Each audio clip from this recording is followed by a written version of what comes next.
I'd invite everybody to open their Bibles to Genesis chapter 22. And just one housekeeping thing. The Wednesday night classes in the back room on foundations, the material for Wednesday night is in that class. And those classes are not only for new converts. Those classes are also for anybody that wants to learn how to teach other people.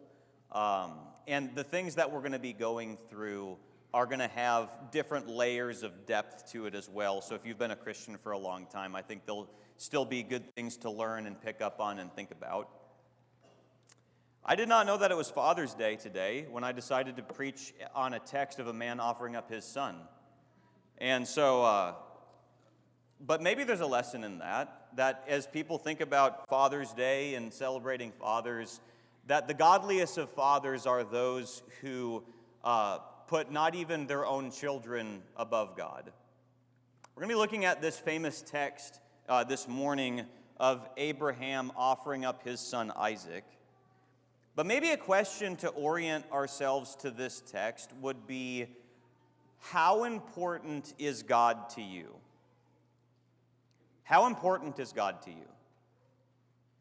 Has it been demonstrated in your life by past actions that there is nothing more important than God to you? If God is the creator, He has the right to test us. He has the right to put situations and circumstances in our life by which we could understand if it's true in my own life, if God is more important to me than anything else. And when Abraham in this text is willing to offer up his son Isaac, he's proving in this scene that there is nothing more important than God to this man. How would you like to be the one holding the knife? Would you have been willing to do that? Let's go ahead and read this text, and then we'll say some things about the context from which it comes. But look at Genesis 22, and we'll start reading in verse 1. After these things, God tested Abraham and said to him, Abraham. And he said, Here I am. He said, Take your son, your only son Isaac, whom you love, and go to the land of Moriah and offer him there as a burnt offering on one of the mountains of which I tell you. So Abraham rose early in the morning, saddled his donkey, and took 2 of his young men with him, and his son Isaac, and he cut the wood for the burnt offering, and arose and went to the place of which God had told him. On the 3rd day, Abraham lifted up his eyes and saw the place from afar. Then Abraham said to his young men, Stay here with the donkey. I and the boy will go over there and worship and come again to you. And Abraham took the wood of the burnt offering and laid it on Isaac his son. And he took in his hand the fire and the knife. So they both of them went together. And Isaac said to his father Abraham, My father. And he said, Here I am, my son. He said, Behold the fire and the wood, but where is the lamb for a burnt offering? Abraham said, God will provide for himself the lamb for a burnt offering, my son. So they went both of them together. When they came to the place of which God had told him, Abraham built the altar there and laid the wood in order and bound Isaac his son and laid him on the altar on top of the wood. Then Abraham reached out his hand and took the knife to slaughter his son. But the angel of the Lord called to him from heaven and said, Abraham, Abraham. And he said, Here I am. He said, Do not lay your hand on the boy or do anything to him. For now I know that you fear God, seeing that you have not withheld your son, your only son, from me. And Abraham lifted up his eyes and looked, and behold, behind him was a ram caught in the thicket by his horns. And Abraham went and took the ram and offered it up as a burnt offering instead of his son. So Abraham called the name of that place, The Lord Will Provide. As it is said to this day, On the mount of the Lord it shall be provided.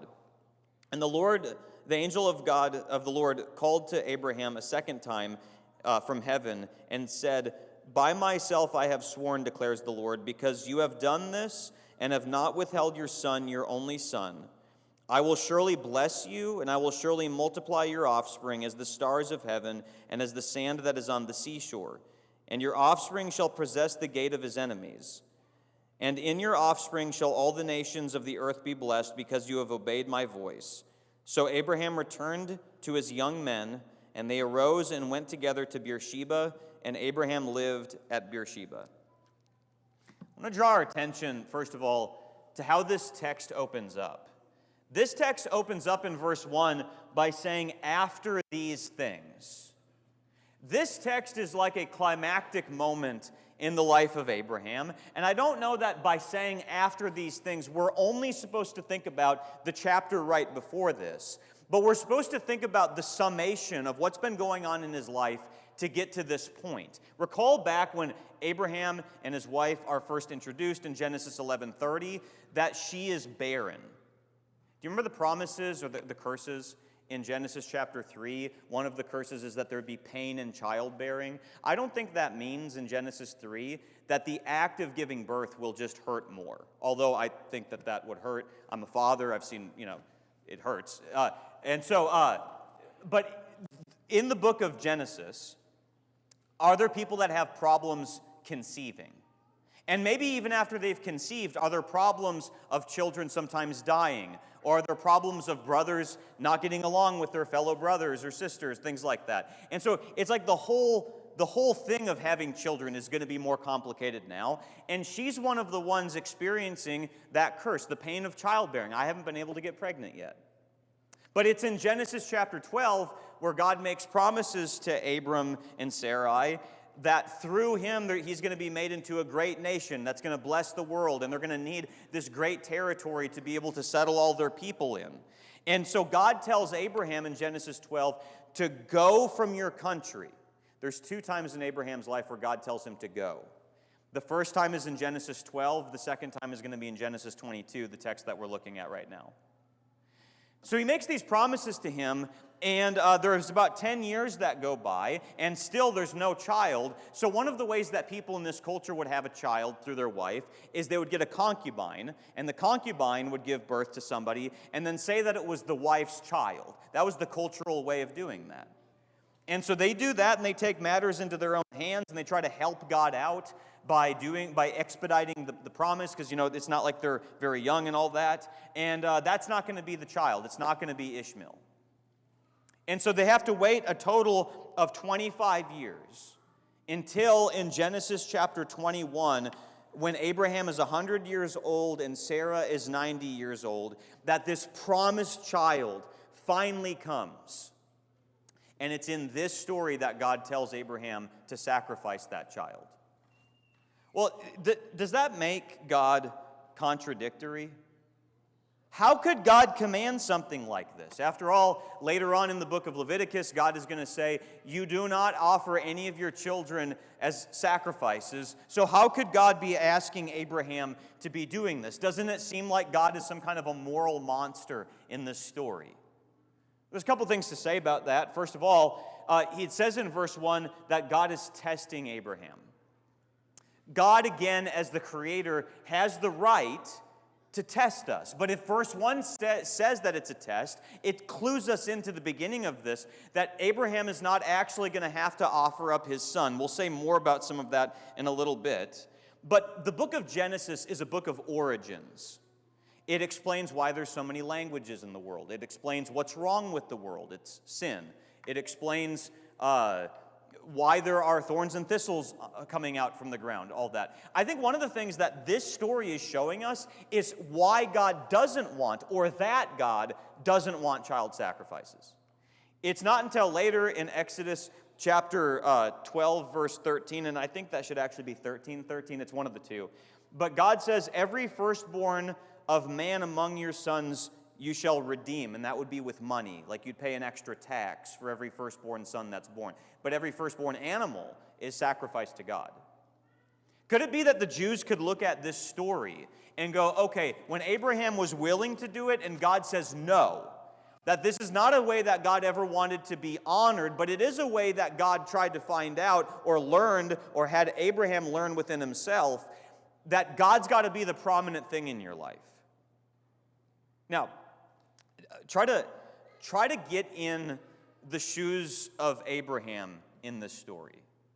When after all of these things that have happened to Abraham, and finally we've got the child of promise, and God appears to him and he says, Abraham, and Abraham says, for the first of 3 times in this story, here I am, God, whatever it is that you want. And is God appearing to Abraham in a vision? Is he coming in the form of an angel? We're just not told. But God tells Abraham here, go take your son whom you love. First time that the word love is used in the Bible.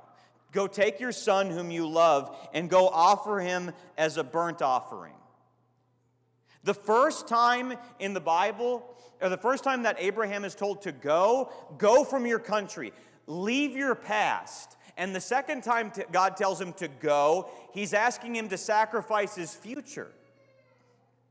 Now, you can imagine this instruction that you're going to offer your child as a burnt offering. Now, I'm going to put that up for a second here. What is a burnt offering? You know what a burnt offering is that you would slit the throat, and the book of Leviticus goes on to tell us more details about this. You'd slit the throat, you'd have the animal bleed out, and you'd open up the chest cavity, and you'd take the organs out and burn the organs on an altar, and then you'd take the dung outside of the camp. What God is asking Abraham to do here, like the text later goes on to say, is to slaughter his son. A burnt offering. They knew what that was. Now, how do you think Abraham felt when he received these instructions? Now, I used to think, and I can't prove this one way or another, but I used to think that Abraham would have been trembling. And on the way up to the place where it's going to happen, he's just not sure how it's all going to work out. But look at Hebrews 11:19 here. He considered that God was able even to raise him from the dead. Here's what I would propose, and I can't prove this either way, but I think based on what Hebrews 11 is saying, is that when God tells him to do this, okay, Abraham thinks about it. I don't picture him nervous. I don't picture him scared. I think what God has done cultivating the faith of Abraham is he's prepared him for this moment where God is the most meaningful thing to him, and he'll do whatever God tells him to do. But however that actually was, the next day Abraham rose early. You know, did he sleep that night? I don't know. It depends on how you think about his psychology through all of this. But he rises early, he saddles the donkey, he gets 2 of his young men to accompany him, and they set out to this area of Moriah, which is 50 miles away. Can you imagine the conversation perhaps that they're having? Because Isaac, to this point in this text, doesn't fully understand everything that's going on. Abraham has hid that from him. But imagine as they're approaching the area of Moriah, and Abraham knows, okay, it's getting ready to be go time. He tells his 2 servants that are accompanying them, you guys stay in this area. I and the boy will go worship, and we'll come back to you. Now, is that Abraham's way of saying, I'm confident that we're going to both come back? Or is that his way of saying, I don't want to have to explain everything right now. I can't have you guys stop me from what I'm about to do. I think from Hebrews 11, he really believes that they're both going to return. And so now it's just Abraham and Isaac walking up to the place. They've got the fire, they've got the knife, and his son asks the question, we have the fire and the wood, but where is the lamb? This is the only recorded conversation that Abraham and Isaac have in the Bible, is verses 7 and 8. And it's about the sacrifice of the son.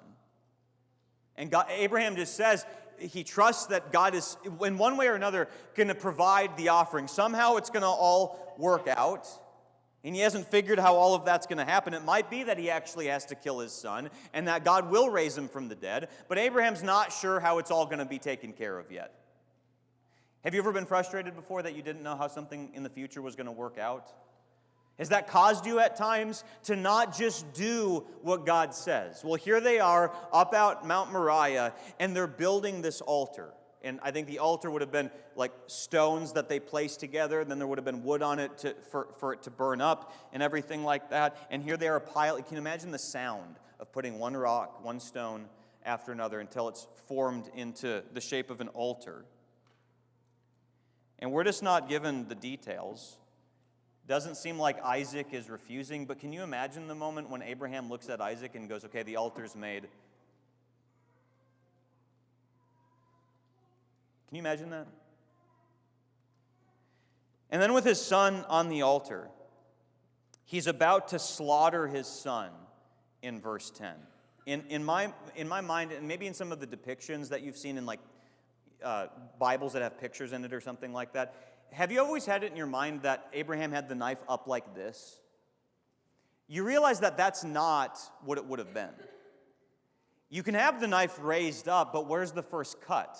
It's to the throat, because it's a burnt offering. You go read Leviticus 3 or Leviticus 1, and you see what the protocol is for the burnt offering. The first slit is to the throat. So I imagine him holding it right up to his son's neck. And then God speaks, Abraham, Abraham. One of my favorite quotes that's not in the Bible is that God is always almost late. Have you ever experienced that before? Like, you just don't know, like, how is this going to work out? It seems like everything's crumbling and this difficult thing's about to happen. And then the angel of the Lord says, don't do anything to the boy. Now I know you fear God, since you were willing to sacrifice even your own son. Well, Abraham knew it was going to work out one way or another, but I would have to imagine there was a bit of relief to that. And he looks and he sees this ram caught in the thicket. And look at, God has just provided this sacrifice, and we'll do that instead of the sacrifice of Isaac. And they name this place, the Lord will provide, just like Abraham trusted God would. He didn't know how it was all going to work out, but he trusted somehow or another God was going to make it work, and it did. This famous story has a lot of lessons that we can learn from. I want us to think, first of all, what is so challenging? In what ways does God challenge us or test us? It's not going to be in the exact same way that happens with Abraham today, but the New Testament, other passages in the Bible will say that God will test us, not tempt us, but he'll test us. Look at the context in which this is found. Go to the last verse of chapter 21. Look at Genesis chapter 21, verse 33. Where it says, Abraham planted a tamarisk tree in Beersheba and called there on the name of the Lord, the everlasting God. And Abraham sojourned many days in the land of the Philistines. All right, so we see at the end of chapter 21, he makes this tamarisk tree, he plants this, and he calls on the name of the Lord, and he worships God. Think about what we're doing this morning. We've been singing some hymns, we've been worshiping God, and maybe it's kind of easy to be here right now. Maybe it's not calling, the act of singing, the act of the prayers, partaking in the Lord's Supper, like we're kind of with people that we all get along with and we love one another and it's uplifting and all that sort of thing. It's one thing to go to your tamarisk tree. But if you really call on God as holy and He's your Father, how do you handle the test? What can happen right after even we're done with a morning like this? Can there be difficult things that come into your life where God could challenge you? And I think we have to see here that God first challenges and tests what we love most. Like I said earlier, the first time that the word love is used in the Bible is in this passage, take your son, your only son whom you love. And the word son is used in this passage 12 times. Your son, the one that you love, the one that you've been waiting for. I want you to go and offer him up. You want to be the one holding the knife? Well, what's the lesson for us? There ought not be anything that you love more than God. What would be some ways that we could know in our own life? Have you ever known somebody that needed to be confronted with something? And you just weren't sure that you wanted to confront the person, and you do it in love and all of those disclaimers whenever people get worried when they hear the word confront. You do it all the right way and everything. But you're just sure that if you did it, they wouldn't be your friend anymore. Do you love doing the right thing and loving God even more than the friendship that you have with that person? What about your finances? Do you love your money? Would you be willing to sacrifice some of it to help somebody that's in need? Would you take the knife and put it up to your bank account? What about your career? Some people can have their careers take them away from the Lord, and they just kind of seem to be okay with that happening again and again and again. Would you be willing to take the knife up to your career and say, I better try to figure out a different way to do all of this?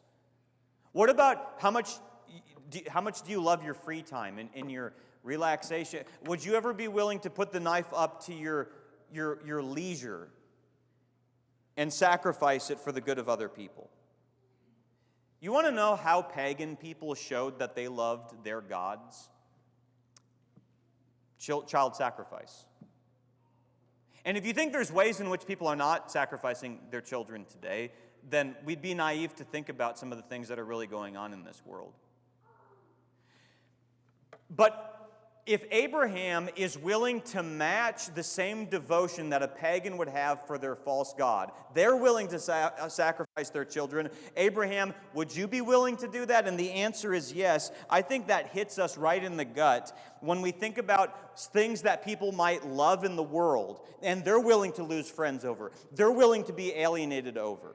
That we wouldn't even be for the truth of God. Okay, so this year, there's going to be an election. Do you think there's some people who are willing to lose friends over their support of Donald Trump or Joe Biden?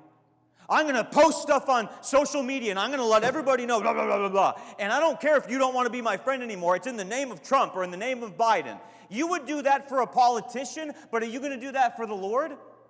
I'm not saying to ever be a jerk. That's not my point. But do you see how there's people in the world willing to alienate themselves from relatives even over politics? Would you ever be willing to do that in love for the Lord? Or think about some of the cult groups. The cult groups that try to say that they're Christian and they have a very distorted idea of who Jesus is. And they're door knocking. And they got people on bicycles telling everybody about their false doctrine. Do they sometimes seem more evangelistic for a lie than we're willing to be?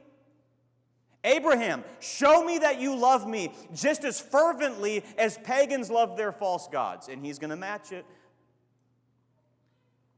When was the last time God tested something that you loved? What won out? What emerged to be the thing at the top? And it's not just that God tests our love, but he also can test our intellect.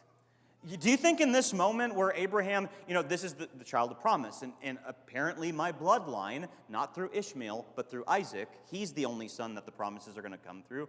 This doesn't make sense. Killing him is the last thing that's supposed to happen to him because he's supposed to carry on this bloodline that blesses the whole world. And like we saw earlier in Hebrews 11:19, Abraham considered that God was even able to raise him from the dead. Do you see this challenging the intellect of Abraham?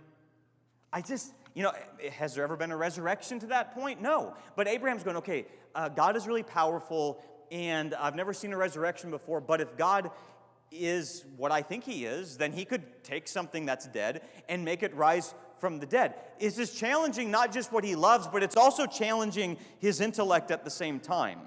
Have you ever had a time before where there was something in Scripture that you just didn't understand? Have you ever wondered why God didn't just, in the new covenant, just list out like 300 instructions for us, just make it all really clear? But instead, a lot of what we have to do is embedded in stories and narratives, and we have to extract all these Why is God doing it that way? Maybe part of the reason is to weed out who really wants to dig deep and figure this out. Can God challenge our intellect when we got big questions like how could a loving God allow evil and suffering? Here's Abraham with an intellectually challenging situation. And he gives God the benefit of any doubt that he has because he just trusts that God is powerful and he can make this work out. And I don't know how it's all going to work out, but I trust in the one who knows more than I do. When was the last time your intellect was challenged and tested? Did you give God the benefit of your doubt? Or did you just have to assume that if I can't figure out the answer to it, there must not be a good answer at all? What happens as these tests come into our life? There's a blessing that's found in this, and I think one of them is that Abraham's love is refined. The beginning of the text says that Abraham loves his son. In verse 16, towards the end of it, Isaac is just called simply his son. It's been proven that Abraham loves God more than even his son, but I think it also refines Abraham's fears. In verse 12, the angel says, "Now I know that Abraham fears God." You know what happened 2 chapters before this? When Abraham lies about his wife being his sister, misleads people about that. In Genesis 20, verse 11, Abraham said, "I did it because I thought there is no fear of God at all in this place, and they will kill me because of my wife." Abraham, the reason there's no fear of God in this place is because you didn't bring any fear of God to this place. And I'm going to lie and I'm going to twist things so that I can try to save my own skin, not trusting that God will provide. And in this moment, Abraham's fear is refined, and he fears God more than anything else. I don't care what man can do to me. I don't care about earthly circumstances. God is the one that I fear and I obey. All right. What are the blessings of test? Whenever you've gone through something difficult and you've been tested in one way or another, have you found that what you love was refined? And what you fear and revere was refined? Look at James chapter 1, verses 3 and 4. "For you know that the testing of your faith produces steadfastness, and let steadfastness have its full effect, that you may be perfect, complete, lacking nothing." If I was to ask for a show of hands and say, how many of you want to be perfect, complete, lacking nothing? All of our hands shoot up. That sounds really great. And that's the way that James talks about being a mature Christian. There's no glaring faults. There's no glaring flaws. You want to get to a point where people could look at you and go, they're not perfect, but there's no glaring, obvious problems with this person. James says you can get to that point, but do you know what it takes to get there? The testing of your faith. Going through things that challenge what you love. Going through things that refine what is it that I fear. How is it that these things produce growth in me? Well, notice that it says steadfastness. Let steadfastness have its full effect. All right. You know how working out makes you stronger? It's funny because the sensation of lifting weights is that, let's say I'm going to do 10 reps of, 5 pounds, because that's all I can do or something. And so, I'm at rep number 8, and the sensation I'm getting is I feel like I'm getting weaker. That's the sensation I get. But yet, somehow, this is supposed to make me stronger. Well, how does it actually make you stronger? Because it tears muscles, and and then things grow back and help. But if you're going through some kind of test, some kind of difficulty, it might be that you feel like you're getting weaker, but if you remain steadfast and keep doing the reps and keep relying on the Lord, what you're going to come out being on the other side is stronger than you were before. Is there anything challenging your intellect right now? Is there anything challenging what you love more than anything else? If you stop doing the reps, you're going to get weak and die. If you keep doing the reps and keep praying to God and keep trying to figure it out and keep wondering about the power of God and how the power of God can make these things work out, you'll be stronger, although you might feel weaker at times. Try to think then about how the tests are passed. We're expected, like Romans chapter 4, verse 12 says, to walk in the footsteps of the faith of our father Abraham. Was Abraham perfect? No, he lies about his wife.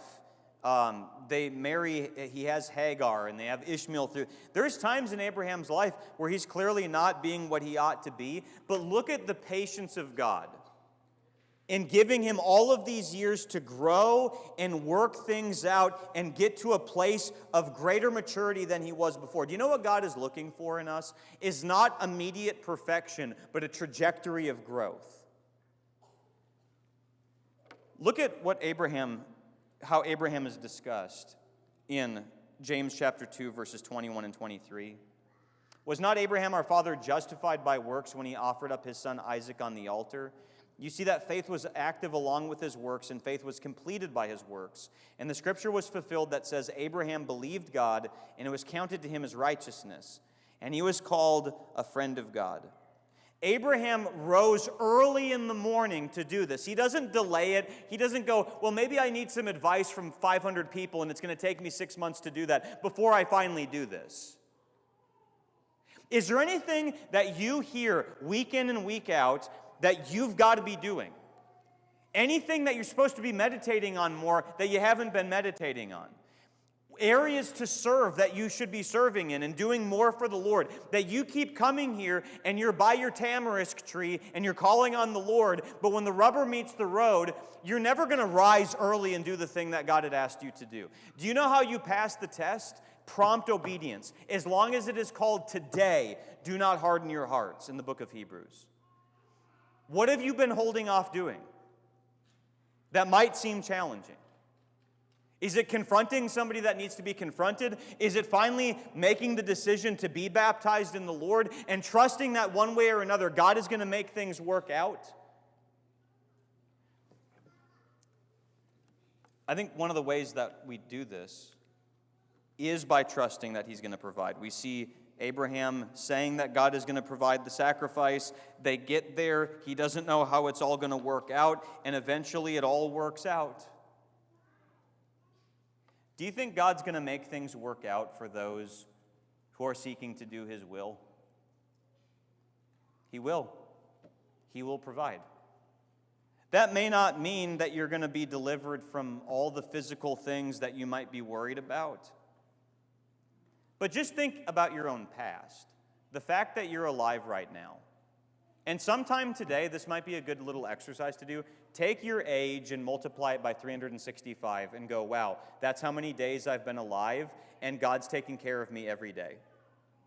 God's got a track record of taking care of you. He's got a track record of taking you through difficulties and getting you to where you are right now. But even if in this life you were given a medical diagnosis that meant that you were going to die, or there was some kind of crippling thing that happened to you that was going to leave emotional scars the rest of your life, is there a greater way in which God ultimately will provide? And it means that any test I face in this life will ultimately have another side to it where everything's going to be restored and there's going to be blessings. All of this is happening in the land of Moriah in Genesis 22. Do you know where else Moriah is mentioned in the Bible? In 2 Chronicles chapter 3, verse 1, then Solomon began to build the house of the Lord in Jerusalem on Mount Moriah. That it was in this place that rather than Isaac being sacrificed, it was the ram. And it was in this same place that Solomon builds this temple. And at this temple is where animals are sacrificed rather than the Israelites. And it's in this same vicinity later on in the New Testament where Jesus is sacrificed. The Lord provided. Think about the similarities in this story between what's happening here and Jesus. The Father didn't spare His Son. He was willing to sacrifice Him. The Son carried the wood to the place of execution. The Son did not open His mouth. And the Father received His Son back. Isaac didn't literally die, but Abraham had it set in his mind that he was going to, and so he received him back figuratively in that sense. Jesus does actually die, and the Father ultimately does receive him back. This is what God has provided for us. We live in a world filled with pain and turmoil and difficulty. And for some of us, it's the closest we're ever going to get to hell. And for some of us, it's the closest we're ever going to get to heaven. It has everything to do with whether or not you're walking in the same footsteps of faith as Abraham. It does not mean you're going to handle everything perfect, but it means there's a trajectory of growth. Could God get you to a point where you would do anything He asks? No questions. Are you there yet? Probably none of us are. But are we headed towards that direction? If there's anybody here this morning that doesn't trust that God could provide, and you've been trying to provide things your own way in ways that make sense to you, but it just keeps failing you again and again, think about Abraham. Whatever God says, I'm rolling with it. We're about to sing the song, Give Me Thy Heart. This is a perfect song to sing by way of invitation to what we've just looked at. Abraham's giving God his heart. God, you take it, you take this fragile heart of mine, and I trust that you're going to handle it the right way. If there's anybody that needs any encouragement, if there's anybody that needs to become a Christian, if there's anybody that has fallen away and they need encouragement, don't leave here without talking to somebody, or come forward now while we stand and while we sing.